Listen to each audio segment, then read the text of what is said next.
Om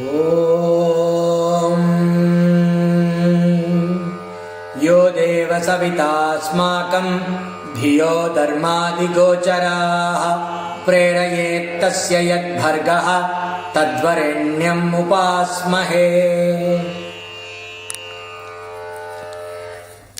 36, 37, 38, what we saw last week. There are two important points which I want to look at again. For example, in verse number 336, बाह्ये निरुद्धे मनसः प्रसन्नता मनसः प्रसादे परमात्मा दर्शनम् तस्मिन् सुदृष्टे भवबन्धनाशो बहिर्निरोधे पदवी विमुक्ते.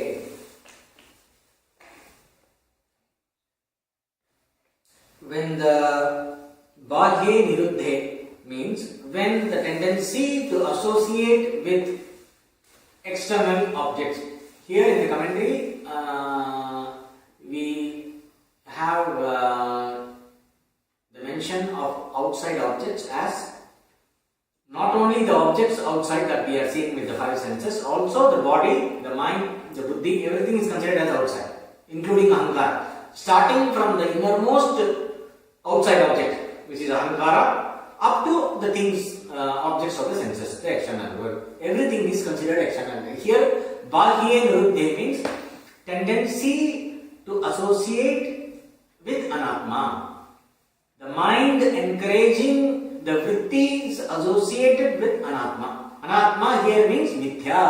You may then don't confuse when you say anatma, it does not mean something that is other than atma. Here means something that is not of the nature of atma. So whenever in the scripture we see the word anatma, external and all that, then you say everything is self. When everything is self, how can there be something other than the self? For a person who is having the drishti, the vision that everything is self, there is nothing other. When we are talking about the other, we are talking about the tendency of the buddhi to focus on mithya. So anatma means something that is not of the nature of atma. Means the mind encouraging thoughts of limited entities. The limited entities starting from ahankara up to heavenly objects. Everything is considered as limited. Anything that arises in time, sustains for a certain period of time and changes with time and comes to an end. It is a part of the world, Jagat. So all that is Jagat that comes and goes is mithya. That is not Atma qualitatively, because anything that comes and goes cannot be what is infinite, what is eternal and what is self-existent. Anything that is having a name and form is not self-existent. It has to depend upon the existence, and the existence is Satyam Jnanam Anantam, one without a second, so that cannot be objectified, that is you. So anatma means anything that is limited. So the mind encouraging the different kinds of limitations and ideas about limited things. So this tendency, when it is controlled, when it is discouraged, when it is resolved back to its source, manasaha prasannata, the word is the mind attains a certain kind of serenity. What is this prasannata, the serenity we are talking about? When a person has a nice sleep, wonderful sleep in the night, when you wake up in the morning, you have this background clarity, no disturbance. You are like, there's a certain kind of a calmness and pleasant face. You can see that, especially that in children, when children sleep very nicely and when they wake up, that is called prasannata. So he is talking about that quality of mind. Sometimes they also say the perfect yogi is asleep while he is awake. Means the mind is as calm as a sleeping mind. Here the manasa prasannata means the certain quality of the manas. So we have these two aspects of the mind, the thinking mind and the moving mind. The moving mind in the sense, the indecisive part of the mind which is called manas, the decisive conscious part of the mind that is called buddhi. So manasa prasannata means a certain level of calmness with respect to the indecisive part of the mind, a natural background calmness as a fundamental quality of the mind, which is usually experienced by everybody just after getting up from a beautiful sleep. Now, this is not obtainable from external objects. The more you withdraw your mind from external objects, the more you will have peace. Manasa prasannata means peace of mind. A very good pointer here is like directly proportional. Your peace of mind is directly proportional to your detachment. More attachment, less is the peace of mind. It's inversely proportional. But what people think, I need this, I need this, I need this, I need this. If I have all that, I will have peace of mind. Then I can have peace of mind. But the more conditions I put for, if I say peace of mind, star conditions apply, which means no peace of mind. Peace of mind, period.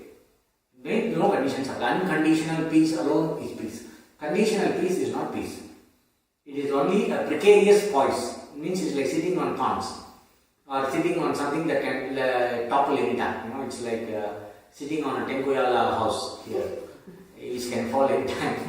So, peace of mind is not resting on objects. Peace of mind is a fundamental nature of the mind when the mind is not seeking anything.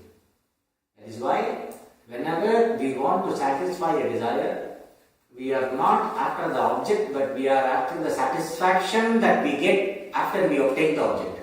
Every time we satisfy the desire, any kind of desire, the mind comes back to this prasannata for a moment, till it starts looking for another object. So this verse can help us to come back to the reality that the serenity of the mind never comes from objects. Serenity of the mind is an intrinsic quality of the mind for which you don't need anything. To be a calm, serene person, you don't need anything. This is a pointer. So, we invoke this for the purpose. So, what is the use of this chitta prasannata, manasa prasannata? When the mind is serene, paramartha darshanam, the intellect is clear. Means your buddhi can be firmly applied without distractions. The thinking, conscious part of the mind, the active thinking, conscious part of the mind can be applied diligently, consistently to any given subject. If you want to prepare for your exams, it is very important to sleep properly. If you want to solve any big tomorrow, some important corporate meeting is there, it is very important to have good sleep the previous night. We all know this, right? So when there is important meeting and a lot of work the next day, the previous night they don't party, they sleep early. Now this kind of thing, they eat proper food. All this they take care, responsible people, So only they will say if they want to go for party or something, they will say, that is why Saturday night everybody parties, not on Sunday night. Because if you do on Sunday night, your Monday office work is gone. No sleep. So the prasannata is a background serenity that allows the thinking person to be able to pursue something in a systematic, stable manner. So it is necessary. Just not only for self-realization, for any kind of conscious working of the mind, you need that background serenity. So, a background undistracted, the mind that is not a virus-prone website. The mind should not be like this. For example, if you want to watch a video in YouTube, it will be easy, not very difficult. But if you go to any of these sites which will give you this latest movie free, you don't want to go to theatre, but you want to watch the latest movie free. So then they have these sites which are tempting. They will ask you to go click on this, click on this. The moment you click on that site, 100 pop-ups will be there. Automatically 10 windows will open. And there will be one window, if you try to close it, it will open another window.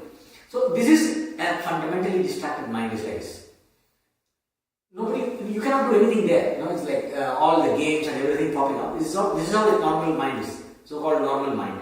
So if you want to be a normal person, you cannot be a peaceful person. So you cannot be a normal person. You have to be an intelligent person. Means this background, if you want to pursue something, your brain should be free from virus. Which means, what is this virus? The mind that is not settled, the unsettled mind. Why do you have an unsettled mind? which is prone to vikshepa. Vikshepa is another very important word where the mind is constantly vacillating. Vacillating mind, vikshepa prone mind means the mind that was not disciplined with respect to the objects of the senses. Why manasaha? Because mind is the automatic, the non-thinking, the indecisive part of the mind is very intimately connected with your sense faculties, with the impression left in the mind by the sense objects. It is like a video game. If you keep playing this video game of shooting, I remember when I was a teenager, somebody brought one video, my cousin or somebody had a video game, where you keep shooting aeroplanes. Those days it is like this little mobile phone with the LED. And you keep doing that, you keep shooting. I was playing that very, interestingly for like 2 hours or something. And that night, till like, I just closed my eyes. Even if I don't close my eyes, there are these little planes going around. And my hand is automatically itching. My thumb there is some force that is pushing my thumb all the time, That's like a tingling sensation all the time. Why? This is manas. And then it becomes like a vicious cycle. It wants you to do more, So the mind gets a momentum. How? Because when you indulge in a sense object with an idea of pleasure or with an idea of any kind of gratification, ego gratification, intellectual gratification, aesthetic gratification, simple carnal pleasure, or it could be simple taste pleasure, sensational pleasure, visual pleasure, any kind of pleasure or some vicarious satisfaction, whatever it may be. If you indulge, when you allow the mind to dwell upon an object continuously with this intention of being an enjoyer, with the ego backing it, then what happens? Mind gains a certain momentum. And this enjoyment leaves an impression. The impression propels the senses. Indulgence in the senses reinforces the impression, which makes the senses go out with even more force the next time. So it's a vicious cycle. So the only way to bring the mind to peace, the state of peace, is non-indulgence. There is no other way. That is why in any traditional spiritual school you go, they will always talk about non-indulgence.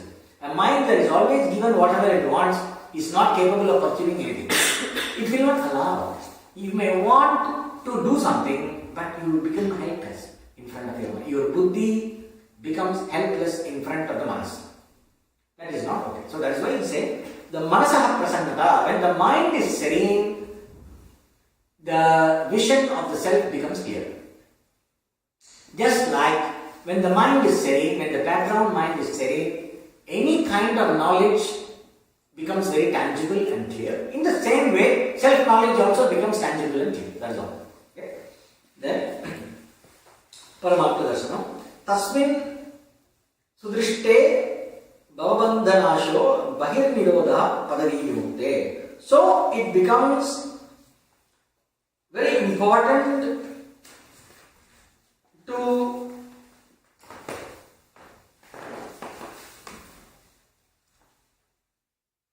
withdraw the mind from habitual indulgence and habitual tendency to generate multiplicity.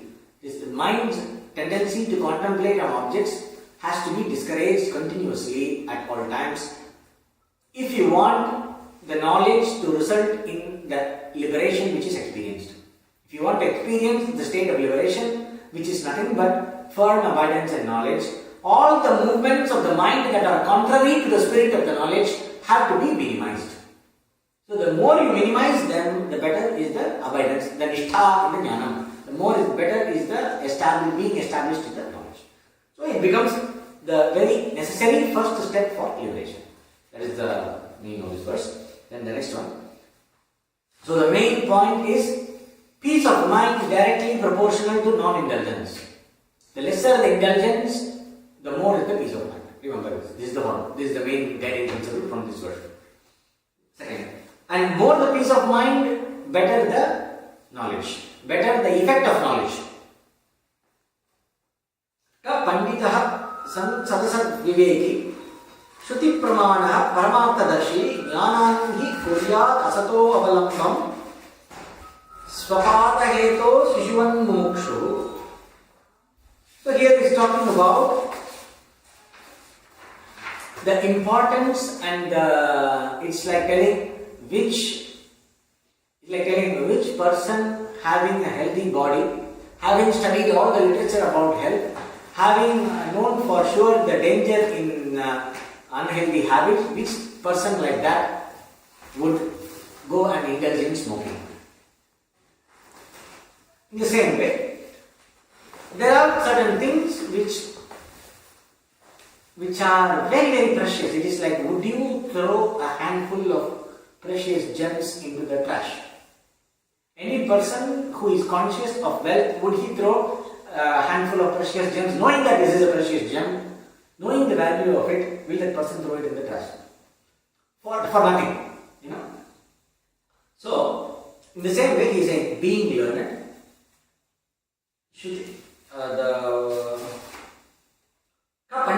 the one in whom jnana has arisen, a person who has self-knowledge, who is exposed to self-knowledge and who has also understood the meaning of the words and has self-knowledge. Sadasat Viveki, how did he arrive at self-knowledge? After being a person who is able to ascertain clearly what is asat, what is vidya, having seen the limitedness of the jagat, he has arrived at the self-knowledge. After developing viveka, he has arrived at the self-knowledge. How did he develop viveka? Shruti pramana. Because he considers Veda as pramana. So that gives you the direction of inquiry. The direction of inquiry is set by statements of the Vedanta, which provides the essential direction. Otherwise, you can argue in 100 angles. What if there is no self? What if consciousness is the consequence of matter organizing? What if there is nothing like that?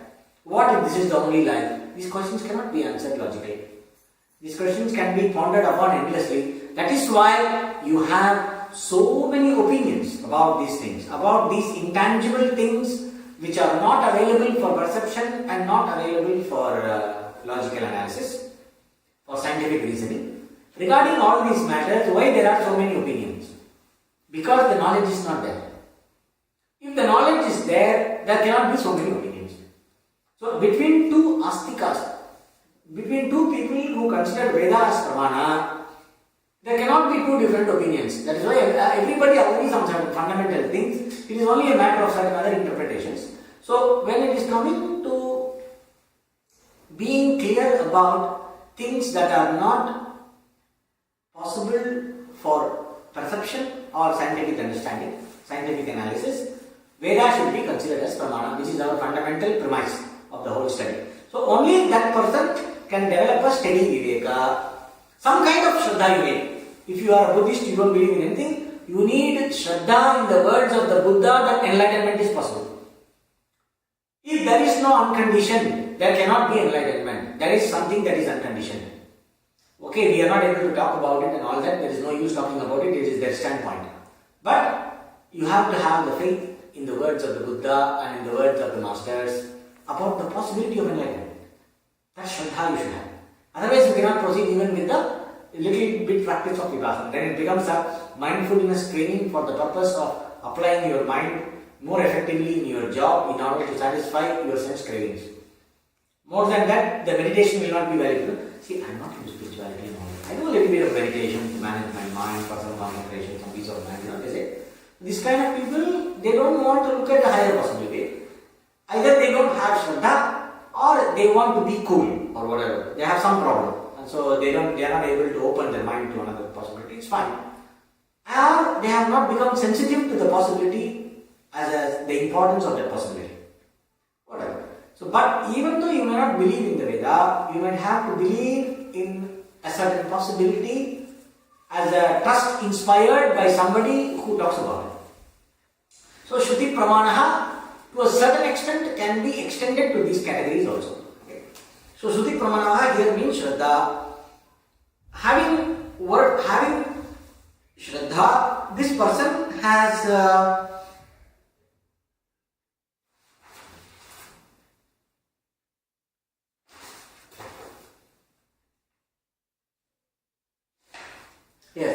having Shraddha and developed Viveka and becoming a Jnani.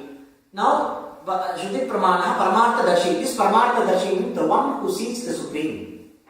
This Pandita, having Shraddha and developing Viveka and then attaining the self-knowledge, this person who is able to see that Supreme reality which does not change in the 3 periods of time. Paramarthadarshi means the one who sees the Paramarthika Satya.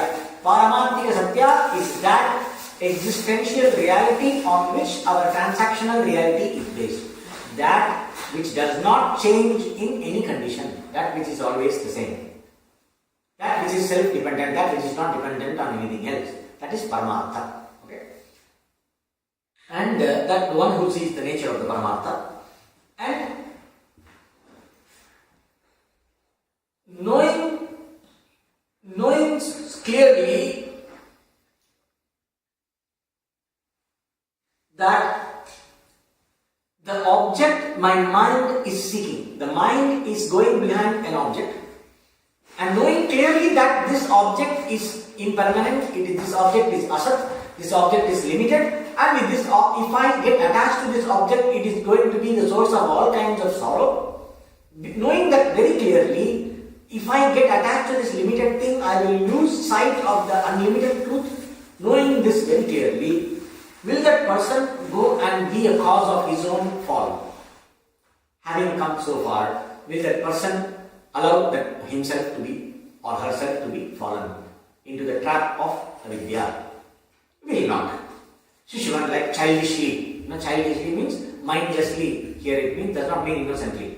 Here it means childish, not childlike. It means stupid. Stupidly will he do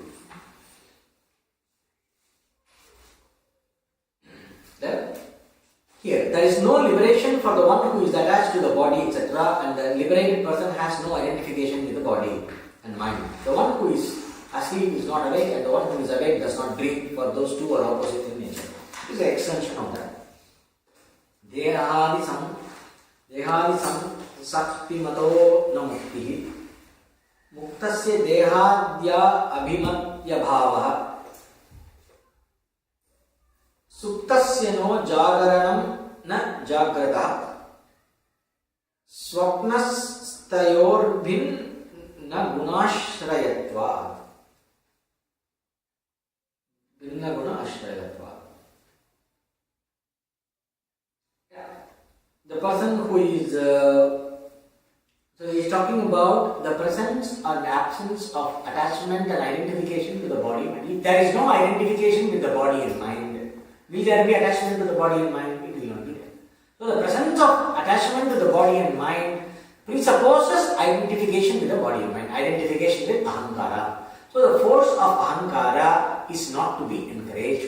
Even though you may see the truth, it is very important not to encourage the force of ahankara, because that can reinforce and cloud the knowledge, and it can reinforce the power of avidya. Because we know avidya is only a shakti, it is a tamasic power. So if you give more energy to it, it will do its job. It will proliferate samsara. In the next one, the nature of the liberated person is over here, which is 339. Antarbahi swam sthirajangameshu jnatva atmanadharataya vilokya tyakta akhilopadi akhanda rupa purnatmanaya sthita esha muktaha. This person alone is liberated, who, knowing the self, which is of the nature of pure consciousness, to be the substratum of all that is moving and unmoving, both external and internal, renounces all superimpositions and remains as the absolute and as the infinite self.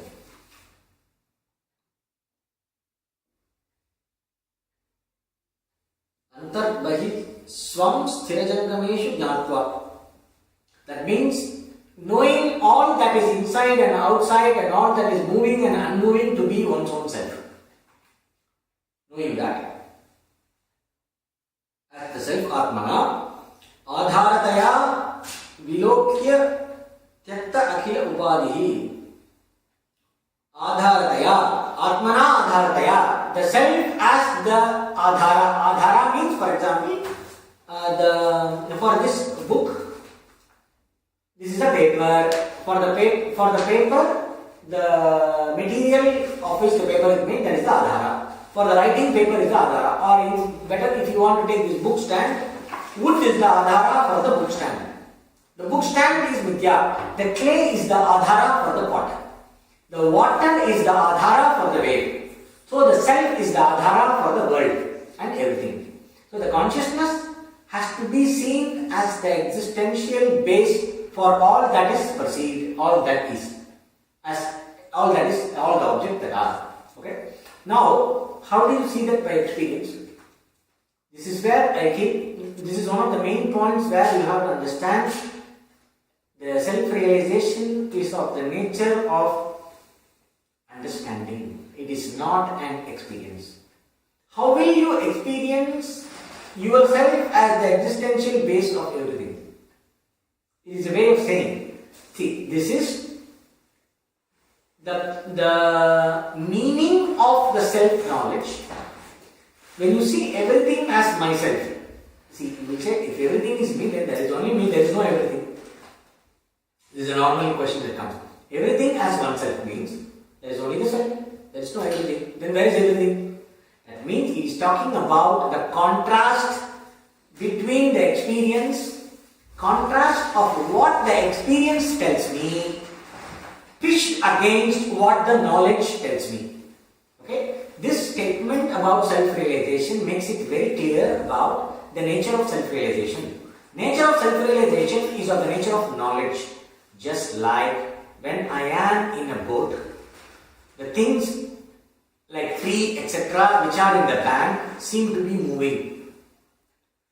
But this is experience. But the person who understands the relativity knows that it is the boat which is moving. Because of the relative positioning and my frame of reference, it looks like as though the trees and the banks are moving. But it is me who is moving and not that. This is the knowledge which backs the experience of trees moving. There are two people who say, the trees are moving. Another person says, I am moving, the trees are not moving, but the trees are appearing to be moving. For both of them, experience is the same, knowledge is the difference. Two people are in Bucharest, one person knows I am in Bucharest, another person does not know I am in Bucharest and wants to go to Bucharest. Then what do you tell to the person? You are in Bucharest. Then you show some pictures and this and that and then make him convinced about it. But the truth does not change. Then you have to do the whole teaching to convince him that he is in Bucharest. Because the truth happens to be that he is in Bucharest. Nothing can be done about it. This attaining what is already attained. In the same way, experience will be duality. There is no non-dual experience. Anybody says non-dual experience, they are either talking about nirvikalpa samadhi or they don't know what they are talking. Or they are using the wrong word. Non-dual knowledge. Experience is always dualistic. Whenever there is experience, there is experiencer. It is a non-experience. That experience is a non-experience. Means they don't know what they are talking. They don't know how to explain it. That's all. They are finding it hard to use the right words. So it is basically knowledge, understanding in the buddhi that is alive in the middle of all experience. This is the nature of self-realization. That is what is being told. So the one who sees everything as one's own self. The one who sees oneself as the substratum of everything. So if he has to say I, the I is pregnant with this knowledge. Because when you say I, for example, let us say you went into some kind of an argument in school. You remember the days when you were in school. You had some argument with the friends. And everybody teased you, they all ganged up against you, they teased you and they insulted you and everything. And then you felt very bad, very small. Then somebody calls you, hey, come here. Then you say, me? When you say me, that me is pregnant with all that negative self-image when it is operating. Similarly, let us say, just now you have been on a stage, something like a rock star, no? Thousands of people, million people are clapping at you and they are looking, making sound and then they are adoring you and everything. And then somebody calls you, sir, or somebody calls you, hey. You will not realize that they are calling Okay, so then you realize they called you. Then the hey doesn't enter you, Me? You call me? Hey? That when you say me, that me is pregnant with the whole bloated ego of being a rock star. So, whenever I say I, the I comes pregnant with a lot of deeply embedded ideas about me. Right? Similarly, for a jnani, when he says I, vast expanse of the sky, just look at the sky like that. The feeling will be that everything is in you. You will not feel like everything sitting here looking at everything. This is one small example. So, and also instantly, if there is some chanting or something going on about God or whatever, anything, prayer, you will feel yourself as the object of that prayer. You will not, you will not feel that little small self anymore. You might play the little small self for the sake of transactional details, but the fundamental feeling that I alone am, all this universe, everything is me. That knowledge backs up your sense of I. That is what is being taught. He sees the self as all that is. Means this knowledge of the self, which is gained from the Shruti Yukti Anubhava, from the analysis of experiences in a proper logical manner, in keeping with the teaching of the Vedanta, that person has arrived at a stable self-knowledge. So the person with stable self-knowledge goes through all the experiences of life backed by this understanding about himself or herself, and backed with this understanding about oneself. And then, so this person, being the infinite self, Akhanda Rupaha means the one without any parts, one without any demarcation. Khanda Rupaha means, for example, if I take this book, I see this book in parts, Khanda. There is a cover, there is an inner cover, there is an inner thing, there is the top part of the book, right side, left side, you can take the paper out, there is a stitching, these are all different parts. Akhanda means where I cannot see any parts. A homogeneous whole. Akhanda means without any parting, there is nothing where my self stops and something else starts. Akhanda, there is not, it is like one continuous, it is like one continuum. It's a continuum without any demarcation. So it is only I everywhere, it is the self that is everywhere. It is in understanding. It is not Akhanda Sachidananda experience. Akhanda Sachidananda experience is an individual samadhi. It is an experience like any other experience which is temporary and it is going. That is not being insisted here. Nirvikalpa samadhi is considered as important, but that is not self-realization. Okay, so Akhanda Atma means our understanding I am partless. Understanding I am without any limitations. Understanding I don't have the subject-object demarcation, the subject-object process of perception. These different parts and aspects of consciousness, these different aspects of experience are not my reality. I am not in the different parts of experience. Experiencer, the process of experiencing what is being experienced. Object, subject, the process of experiencing. These three parts, I am not in them. They are in me, I am not in them. This is understanding Akhanda Swarupa. Means, I am the object, I am the subject, I am that which is seen. Brahma, Pranam, Brahma, Hari, Brahma, no, Brahmanahutam, that is talking about this. That which is offered is Brahman, where it goes is Brahman, what becomes of the offering is Brahman, what is offered by Brahman to Brahman, yes, Brahman ends up as Brahman, like this explanation. That is basically Akhanda Swarupa, means object, the process of experiencing, all this is me alone, that is what it means. Okay? The one who understands himself as this, oneself as this, and remains steady, sthitaha, remains in that steady, on the vision of oneself as the Akhanda Purna Atma, as the partless, complete self. Yeshaha Muktaha, such a person is liberated. So this vision is liberation. The more stable this vision is, the more committed a person to this vision, the more is the experience of liberation. Because bondage is a consequence of avidya and bondage is imagined. The more I imagine, the more I am in bondage. The more I am in the reality of myself, the more free I am. Simple. That's why they say, Manayeva Manushyanam Karanam Bandhamokshayoh. Mind alone is the reason for bondage, mind alone is the reason for liberation. Next one. Renounce is also Tyaktaha means gives up. See, you have to give up. That is what Tyaktaha talks about sannyasa here.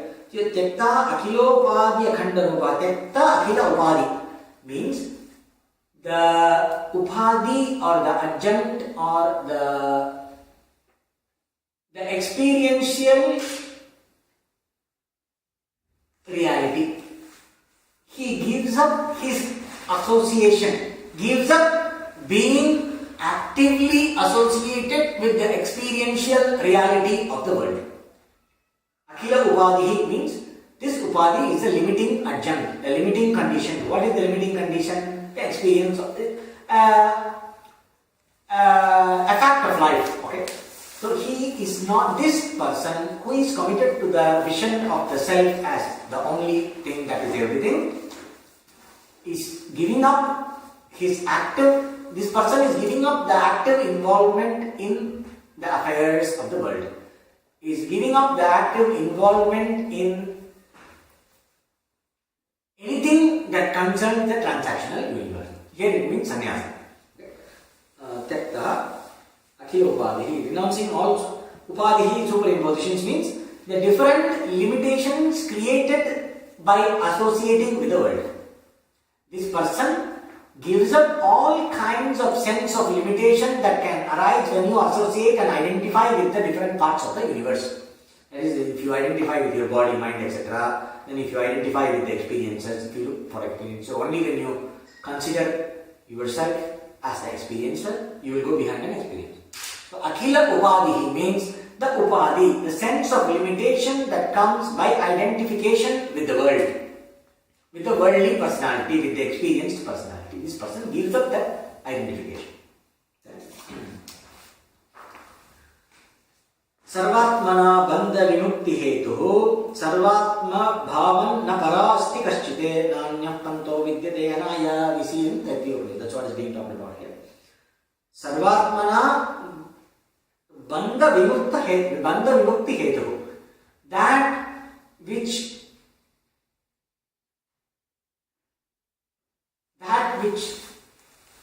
causes freedom from bondage, that which facilitates freedom from bondage, that which frees you from bondage. Okay. Hetu means the means, that which is the right, that the means that by which you become free from bondage is what Sarvatmana, seeing everything as oneself. This knowledge is that which liberates you from bondage. Sarvatma bhava na paro asti kachate. Other than being committed to the knowledge that everything is me, I am that which is everything, other than being committed to this knowledge and living in the light of this knowledge. Sarvatma bhava means not imagining, it is owning up this knowledge, living in the light of this knowledge. Let this knowledge be it's an emotional commitment to this knowledge. Okay? All your emotional tracks are aligned with this knowledge. We'll put like this. Experientially, all your programmed habitual emotional tracks of the mind are aligned with this knowledge. That means Sarvatma Bhava. Bhava means it comes as a living reality. Bhava means it is a living, alive feeling. For example, Sakshi Bhava, an attitude of being everything. It is like a backing attitude that backs up. So Sarvatma Bhava means the assimilated understanding of oneself as the totality. When this understanding is assimilated, it becomes a spontaneous attitude that backs every experience. That is Sarvatma Bhava. So when you have that Sarvatma Bhava, other than this Sarvatma Bhava, which is Akhanda Paravritti or the active self-knowledge, there is is nothing else that can free you from bondage. That's what is told. Okay.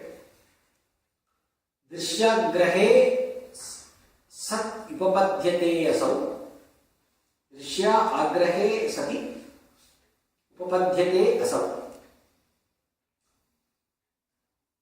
Asti kaschit, anything when the perceptible is excluded is realized is all being the self.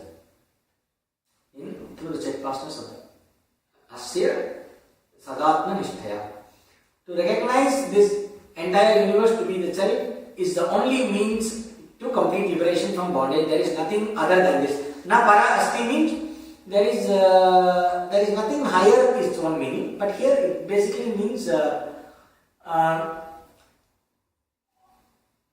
is no liberation higher. This is the highest liberation. Why there is nothing higher than self-knowledge? Self as everything. I am Brahman knowledge is the highest means for liberation. Means it is this knowledge which will give you the limit of liberation. It will give you the highest liberation. Every other liberation can be a lower category liberation. A person who is in the jail comes out of the jail. The person is liberated from the jail. But is the person liberated from the jail of living? No. So now you may say, I will not take birth. I will exit the body through the 10th door, through pranayama. At the end of the life, I will go out of the body like this. Then I enter a certain dimension called Brahmaloka, like what they say, Shambhala and all that. Like that, something is there. So I will go there until the kalpa ends. I will be there. I will not come back and take rebirth. Is it permanent? Brahmaloka is also not permanent because the people living in Brahmaloka experience death when the whole universe is withdrawn. This is what we know from the scriptures. That is why a person who looks for self-knowledge is not looking for all these conditional liberations. Even if you go in Brahmaloka, one Swamiji used to joke, in Brahmaloka, Lord Brahma will be giving Vedanta lecture. And you have no choice, you have to every day go and listen to the lecture. Because your senses and everything is sharp, you will have to go there. And day in and day out, you will have to listen to the lecture of Brahmaji. At least on earth, you will listen to the lecture for some time and you have the choice to leave and just go and you can do what you want. And you will die at the time of death, you are one with Brahman, where you are free from all the experiential reality. But Brahmaloka continues for 1 billion years. So for 1 billion years, you have to listen to this bearded fellow Brahma talking about Brahmanyana. So that is not very interesting. So there are certain limitations there also. Then there is one person who went to Brahmaloka after doing a lot of charity. Another person went to Brahmaloka only with austerity but less charity. So the person who has austerity plus charity gets the front row. So in Brahmaloka you are in the third row. So then you have an ego problem in Brahmaloka. Unless you have ego, why are you in heaven? If you are already arisen above your ahankara, you will not go to Brahmaloka. You will be one with the universe, one with everything. So there is no limitation, demarcation. The moment there is individuality, all the problems of ahankara come. Then there is a problem between you and Brahma. Brahma is on the teaching seat, you are in the student seat. Then in Brahmaloka, you have a person who has a higher level of austerity than you. Then that person enjoys more respect among the other Brahmavids when compared to you. There is one person who came to Brahmaloka doing a lot of Vedic austerities. Another person came to Brahmaloka doing Tantric practice. Another person comes to Brahmaloka doing Yogic practice. Then there are 3 gangs. There is the Vedic Brahmaloka gang, Yogic Brahmaloka gang, Tantric Brahmaloka gang. There also fighting is going on. This is better, that is better. And then there is a devotee of Vishnu is fighting against the devotee of Shiva in Brahmaloka also. Because that will go on. So, if any experiential dimension has its limitations, no matter what is the experience, it may be a conditional liberation from what bondage you are in, but that is not the highest possibility of liberation. Because it also has its own limitations. So, no experience is ultimate liberation. So, the only ultimate liberation is freedom from being an experiencer. That is to realize I am all that is. So, the knowledge I am the only one without second, I am the one without a second, the absolute reality. This knowledge, there is nothing to fear of because there is no second entity. As long as there is a second entity, there is fear.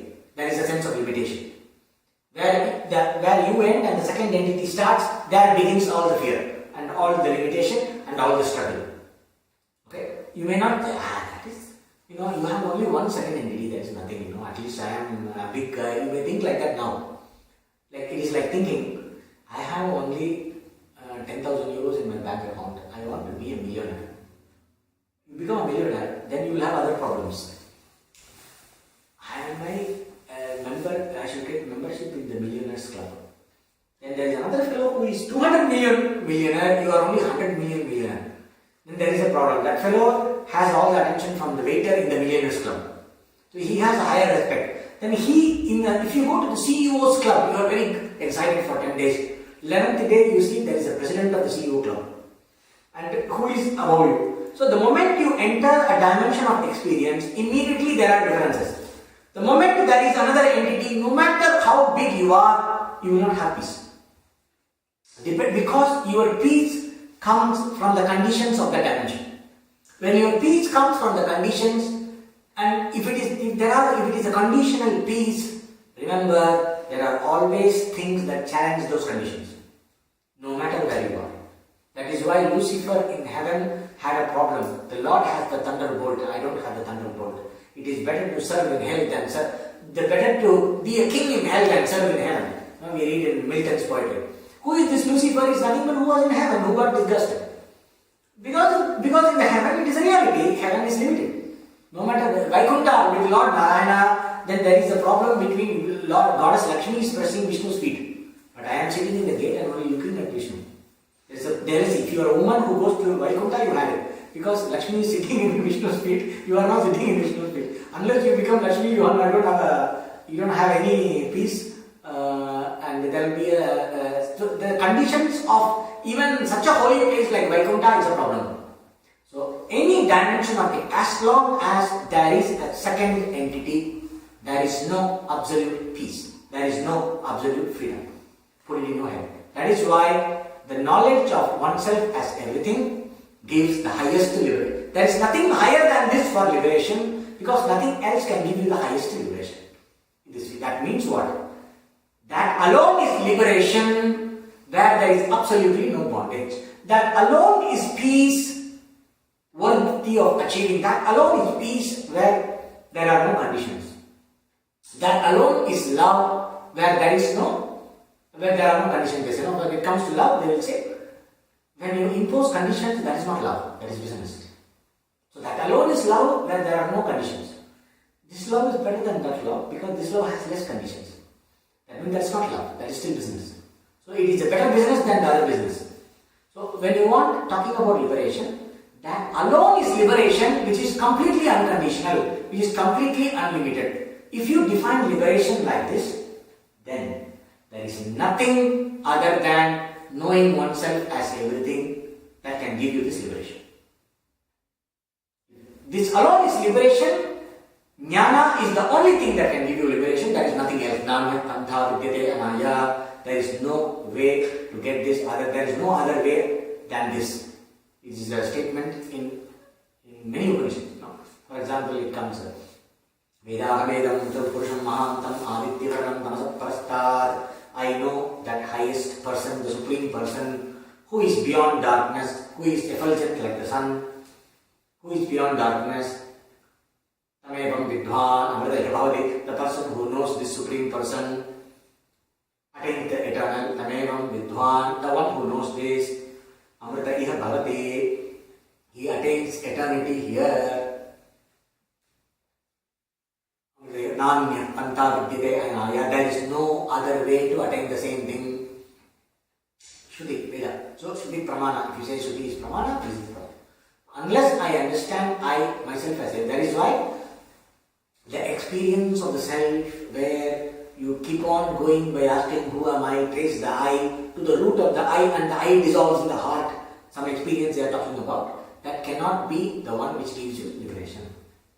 It cannot give you liberation, it is an experience. Every time you will try to repeat the experience. It is important to understand that true self that I experience without the conditions of the mind and anything, that self that I experience in my heart as myself, the true me, I am everything. This has to be understood. And this understanding is liberation. And this understanding will come only from teaching, it will not come from experience.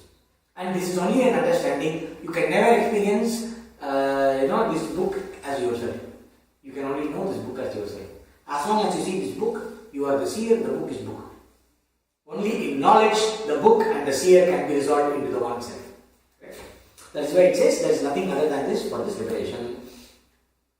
One realizes this by negating, here in the translation it says, one realizes this state by negating the perceptible world through being continuously established in the eternal self. Here, Sarvatma Bhavo Asya, this Sarvatma Bhava, in this knowledge of oneself as everything, Sadatma Nishtaya. Sada Atma Nishtaya. Sadatma Nishtaya, being established in the true nature of the self. Nishtaya means being established in the knowledge. Here it is not the state. Because there is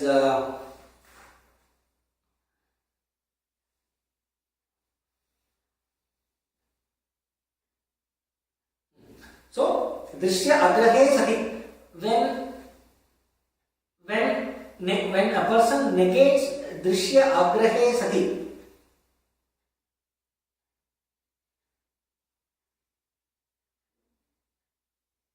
when you stop holding on to the objects, here it does not mean negating, when you don't hold on to the objective world cognitively, when your mind is not holding on to mithya anymore, when your mind does not take the support of things anymore, for whatever reason, then you are firmly established in this knowledge of the self. That is the meaning. It is not a state. The state means it's a state of mind. You can say it's a state of mind where the mind is not holding on to anything.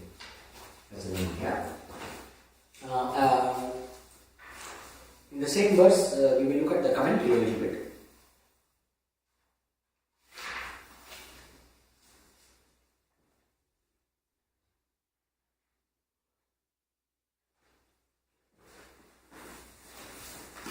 Rejection of the Drishyagrehe Satipapatya.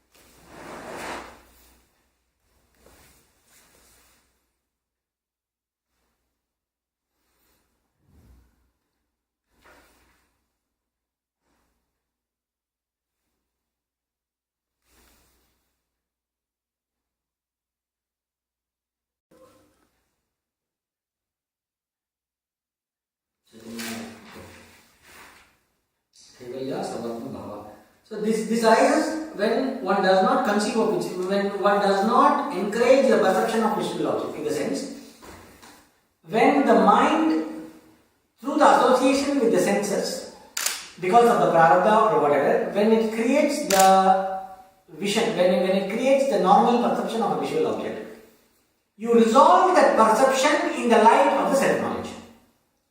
Whenever the mind generates an object of perception, you resolve the object, the process of perception and the perceiver and everything in the light of this knowledge. Into this knowledge, you resolve it by this knowledge cognitively in understanding. When you do that, what happens? The ahankara loses the vasana to associate with an experience. The experiencer associated with that object loses the vasana.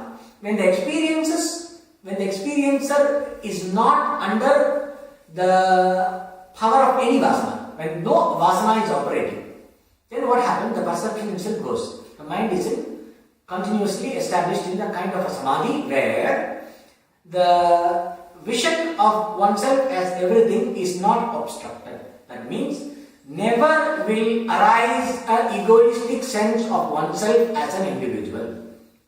That is the meaning. That is called Sahaja Samadhi. Because in Sahaja Samadhi, there is perception of the world. Okay, there are certain stages of samadhi where the person does not see anything also. It's completely absorbed, the body is there for some time. But that is not full time. Once in a while the mind comes back to perception, they eat, they talk a little bit, they go back. That is not what is being talked about, that is being encouraged.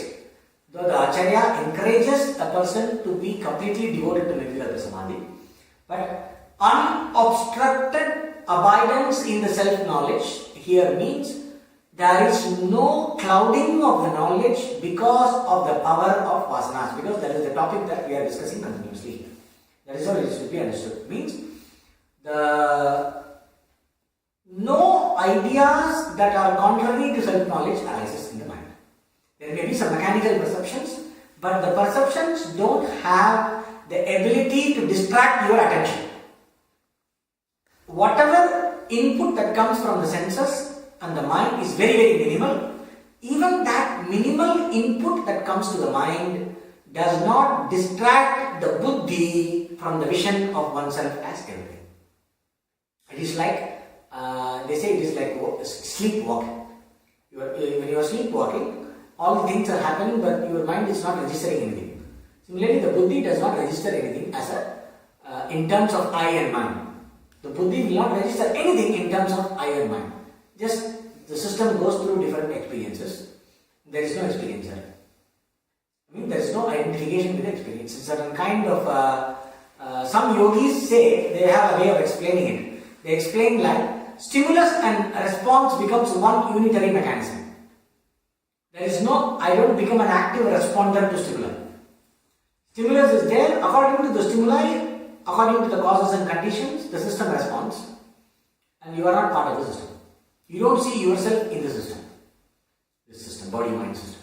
So this is the one way of explaining it. There are different ways of explaining it. Instead of explaining it, what we can understand is, it is very important for the self-knowledge to be steady. It is very important for the buddhi to completely let go of anything, any kind of sense of reality in experience. To completely let go of any kind of identity and any kind of reality in any kind of experience. That is the point. The more we are able to do this, the better will be the power of the self-knowledge as a living experience. The next one. That is why they say there is always a talk, no? Can you gain perfection in self-realization without becoming a monk, without becoming a sannyasi, without practical renunciation? Is it possible? They will say yes, Janaka and the others and all the great masters, they have attained. You don't need to leave anything and go. See, you don't need to leave anything and go to start. But once having the glimpse of the reality of the self, this perfect abidance in self-knowledge can be mastered only in sannyasa. This is the indoor discourse. They will not tell you. But when you ask them personally, you go to any Swamiji, any monk, any teacher, traditional teacher, you ask them personally, actually this is the truth. If you, my own teacher, he said so many things which I don't share, but some things what I would like to share with at least with you is perfection in knowledge actually is possible only by sannyasa. This they say when you talk to them privately. Not only my teacher, I have talked to many sadhus. In privacy, they will accept that that's true. Actually, this is how it is. Without sannyasa, you cannot. It really doesn't happen. It's already done. They will tell you. This is the truth. If you talk to any serious teacher, they will tell you, you cannot force sannyasa. You cannot forcibly renounce and be very result oriented in self-knowledge. You say, I want to get self-realization now and I will renounce. It will not work. You have to go through karma yoga, you have to go through everything until the mind is prepared. But once you see certain signs where you sense a certain level of inner freedom, the recommendation is, if you want to perfect the knowledge, renounce as soon as you can. Only by renunciation alone, which also means practical renunciation. Only when during practical renunciation, self-knowledge can be perfected. It cannot be perfected with a busy life. This is a practical fact, which is being insisted everywhere. So there is a Nanya Kanta here also means, unless you give up active involvement in worldly life and be completely devoted to self-knowledge, the perfection in self-knowledge will not arise. This is the truth. But for self-knowledge to arise, you don't need to renounce.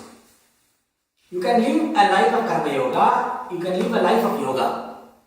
where you constantly use every opportunity to develop more and more serenity of mind, more and more background peace of mind, more and more steady mind, more and more shamadama, mastery over the sense faculties, mastery over the mental movements, mastery over your thinking. You are constantly watchful about your thinking.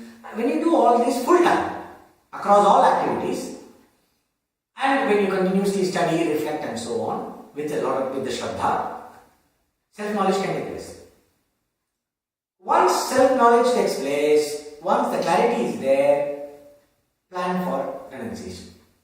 The whole plan should go towards renunciation. How can it be? Renunciation means living alone. For the West, it means living alone with minimal possessions, barest necessity for survival, where your health is not threatened, and with no company, living alone. This is very living alone with barest necessities, absolutely no involvement in anything other than what is absolutely essential for survival. This is renunciation. Without this, self-knowledge will not happen. Perfect establishment in self-knowledge will not happen. Probably a person is not able to renounce because of so many causes and conditions. They will continue in the next life and attain perfection. And they will be born like somebody like Ramana Maharshi.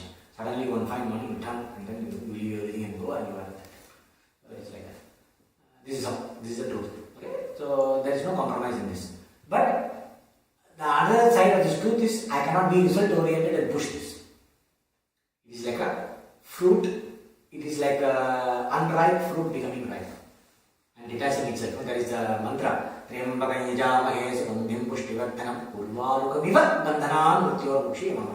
Like how pumpkin becomes ripe and detaches itself from the creeper. Like that, let me become ripe and detach from samsara. So it means giving inner maturity. When I am really mature inside, ripe, I am ready to detach from the tree of samsara. Then the next one. Drisya grahanam katham.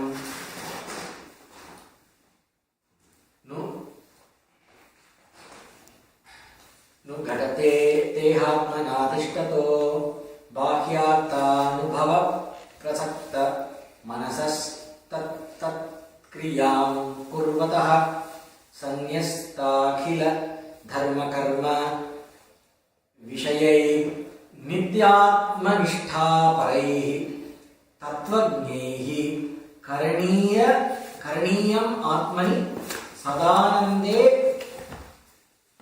चुभिर्यत्नतः दृश्यस्य of the perceptible world agrahanam. Agrahanam means not grabbing. Agrahanam here is a non-apprehension. Here means I would say cognitively not taking hold of the perceptible world. Katham, how is it possible indeed? Ghadate dehatmana tishtataha. For one who remains identified with the body and the mind. How freedom from the world, okay?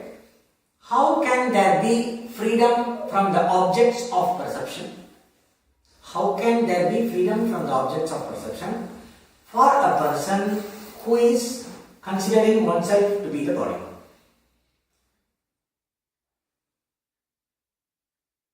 Bahya artha anubhava prasakta manasaha. The one whose mind is attached to the experience of external objects. No, bahya artha anubhava prasakta means the one who values, whose mind is attached to an external experience as well, the one whose mind takes support. For one whose mind an external object's experience is valuable, for that person, tatya kriyaha kurvata, and who does various actions according to those respective objects for which, see, the mind entertains value in an external object's experience, and the person does a variety of actions towards gaining those objects of desire. For this person, Sanyasta akhila dharma karma vishayaihi, by those who have renounced all kinds of dharmas, actions and duties and the sense objects, who are ever established in the eternal self, Prajnehi, by the knowers of seers of the truth, should be practiced in the mind, desirous of eternal bliss. How for this person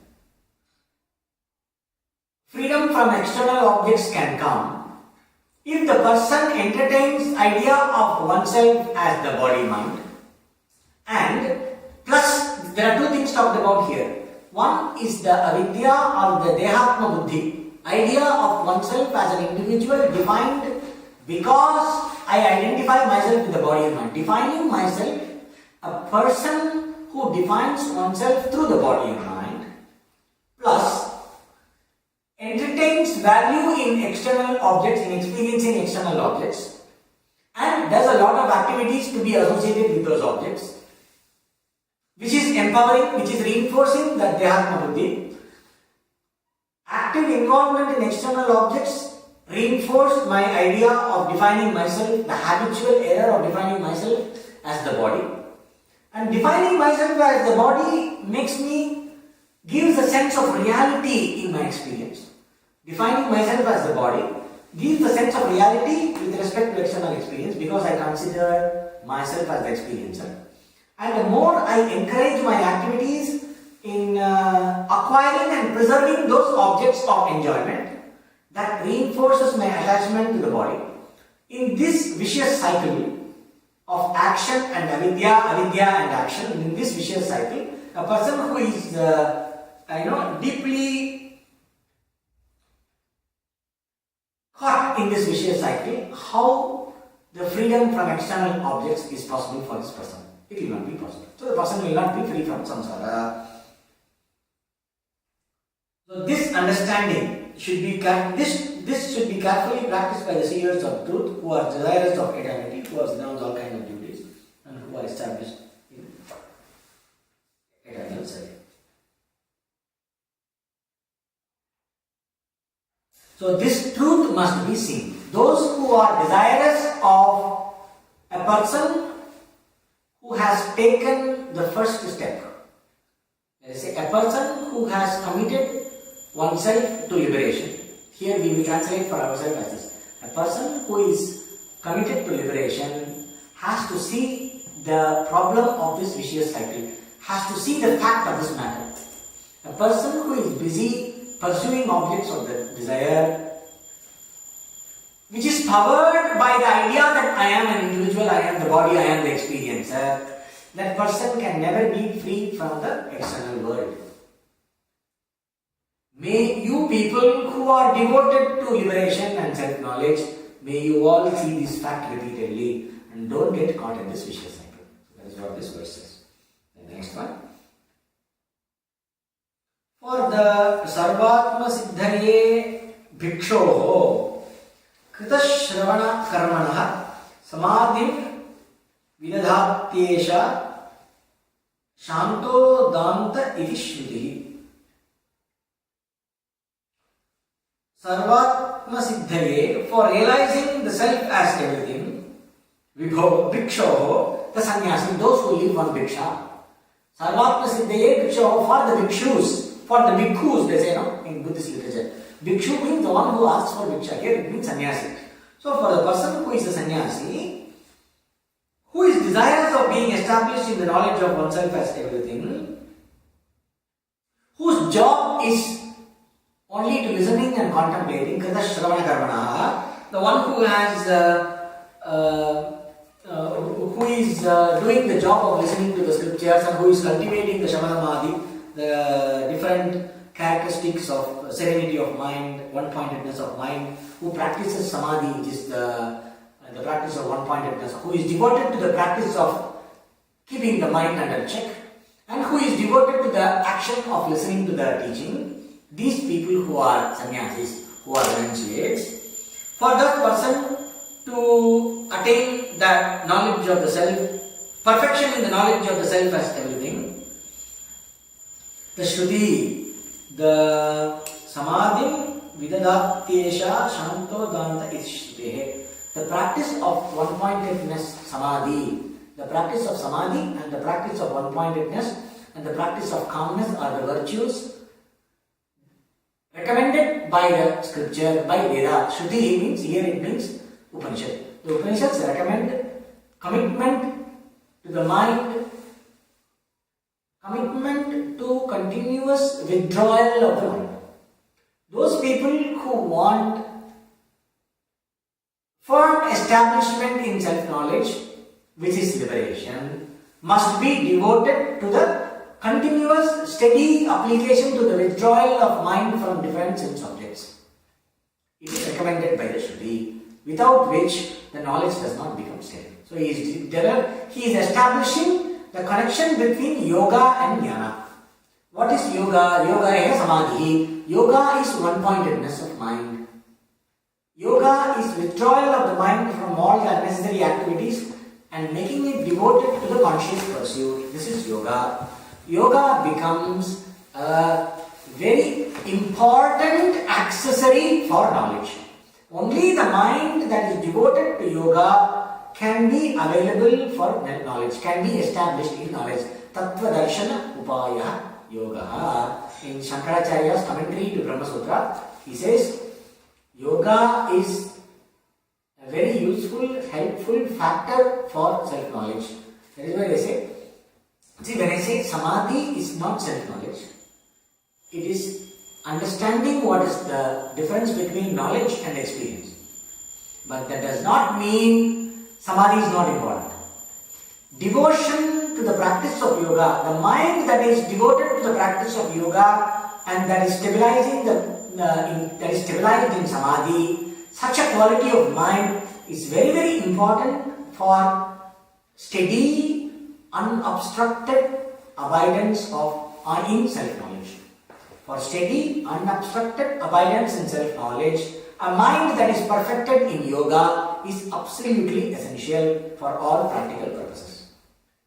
It is the mind that is established in yoga becomes the fit instrument for self-knowledge, commitment to self-knowledge. So commitment to self-knowledge comes from yoga. Self-knowledge itself comes from listening and reflection. Two things. Commitment to self-knowledge comes from yoga. Self-knowledge itself does not come from yoga. Self-knowledge itself comes from listening and reflection. And this self-knowledge that is the result of listening and reflection becomes steady by yoga. So yoga and jnana go together. Yoga supports jnana and jnana in turn makes it easy for a person to pursue yoga, be devoted to the process of yoga.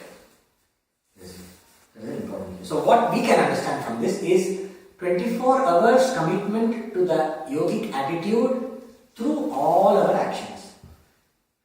Devotion to karma yoga, doing all our actions as karma yoga is very, very important accessory Dirghavish. It's a very, very important accessory for self-knowledge. When I am active, let my actions be yoga. When I am not active, let me practice one-pointedness through japa or through concentration, through pranayama, through any kind of yogic method that is helpful for developing one-pointedness or through contemplation. And let me finish my meditation with some contemplation and reflection on the truth of myself, on the truth of Ishvara, on the truth. Wherever is my understanding, let me allow the mind to revel in understanding and appreciate that knowledge for some time after practicing a certain level of concentration. That is why our practice should always, it can begin in any way. Our meditation practice can begin in any way, but let it always finish with knowledge. Instead of finishing with the joy of experience. See, because when we understand this inevitable connection between knowledge and yoga, that means whatever practice we do, the experience we get from that practice is not the target. What is the target? The practice of different yoga techniques must make my mind available for knowledge. So at the end of any yoga practice, let us spend at least a few minutes in contemplation of the nature of myself, in the nature of the reality of the world, and the nature of God, and the interconnected between all these three, and the absolute reality which is not conditioned by the triad of this universe, God and me. That absolute reality of myself which includes all this God, world and me. Let me just think about it, whatever I have heard in the class, or let me take something and read and appreciate, try to see the meaning of it. No? Some kind of a knowledge-based contemplation towards the end of the practice is important. Then you will see how the yoga practice makes my mind awake. The contemplation is very sharp. So whatever you understand through your contemplation or study will have an immediate impact on your heart. It will have an immediate emotional impact. That is the purpose of yoga. Okay? So that's the inevitable connection between yoga and jnana, which we can extend from here, we can adopt for our commitment to our practice. Okay. With this verse we will finish the class. Sarva prakara pramiti prashanti बीजात्मनावस्थितिरेव बुद्धेः सुषुप्तिरेतस्य किल प्रतीतिः किञ्चिन्न वेद्धीति किञ्चिन्न वेद्मीति जगत् प्रसिद्धेः.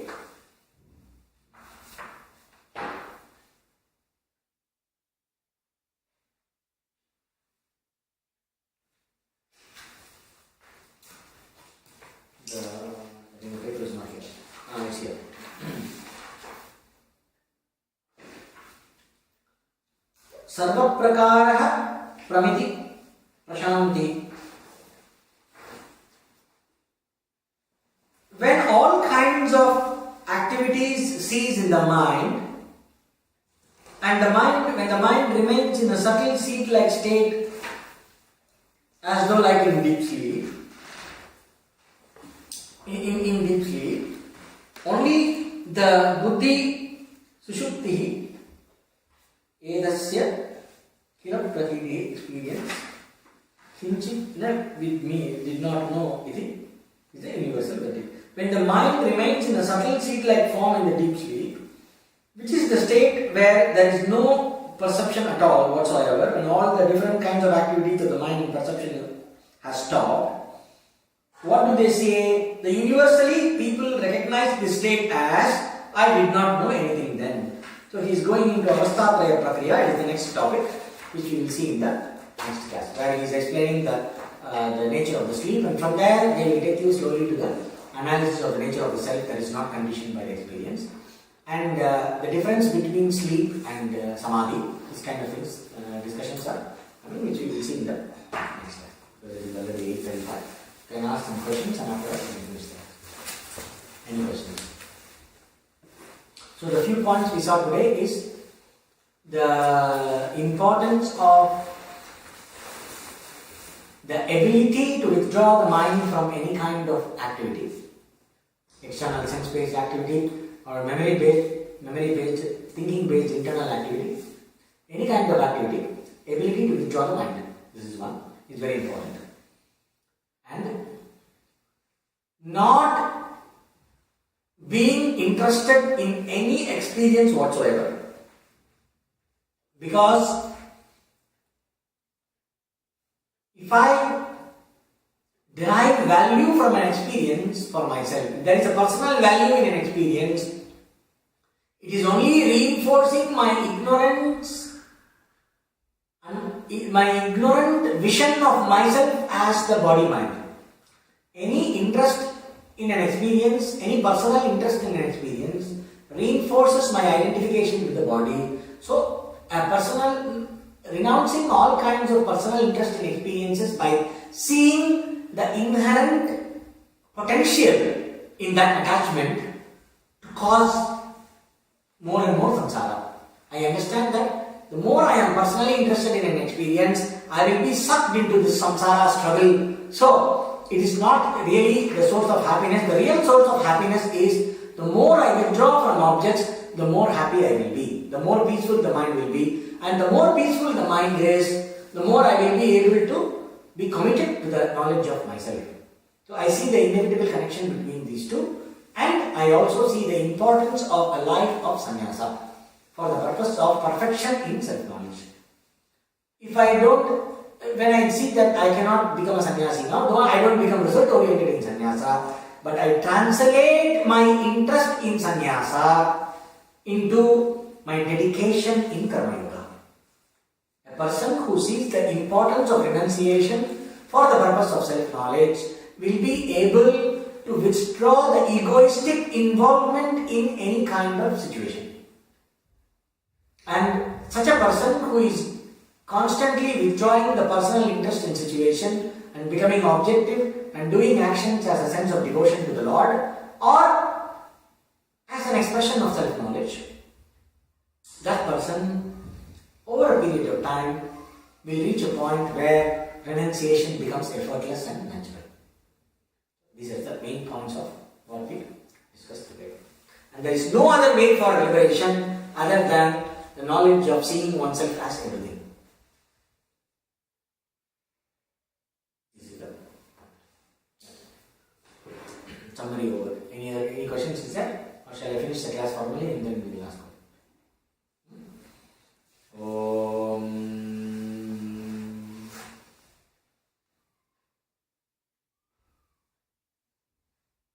सर्वेषां स्वस्तिर्भवतु, सर्वेषां शान्तिर्भवतु, सर्वेषां पूर्णं भवतु, सर्वेषां मङ्गलं भवतु, सर्वे भवन्तु सुखिनः, सर्वे सन्तु निरामया, सर्वे भद्राणि पश्यन्तु, मा कश्चित् दुःखभाग् भवेत्.